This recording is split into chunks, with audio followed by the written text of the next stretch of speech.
Congratulations on your book, The Great American Retro Road Trip. There's a lot of retrologists, Yes, a lot yes. of tongue twisters. Try to say that 5 times fast, Ah. Armando. I don't think you can. I don't think I'm not.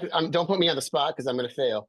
I'm not going to do that. But can you tell us what a retrologist is for those of us who don't know? Yeah, it's a term that I thought I'd come up with it, but apparently somebody else had been using it online after I'd thought of it. Sometimes good ideas are not necessarily all, you don't have a complete ownership of it. But back in 2012, I was trying to find a way to describe what it is that I do and what these interests, how best to sum up what these interests are. And what a metrologist is the ist part, the like a psychologist.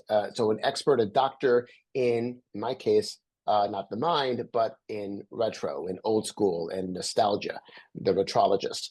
And because what I'm always on the hunt for, wherever I am, whether it be on a road trip or even walking down the street for lunch, is something that is I'm looking for layers of history. I'm looking for little indications of what was once here, whether it be, right out in front of you. That's, for example, right down the street from where ABC is located.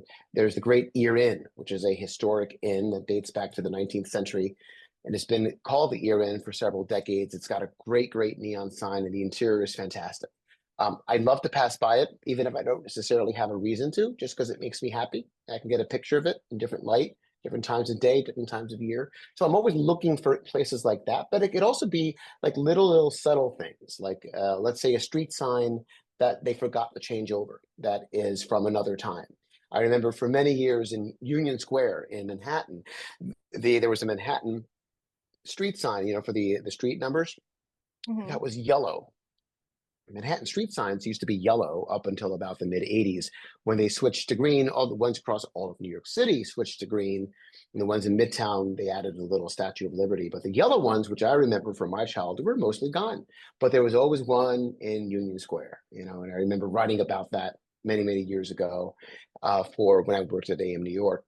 So I'm always on the lookout for these things. I find them interesting. And they also add a layer of complexity and challenge and frankly fun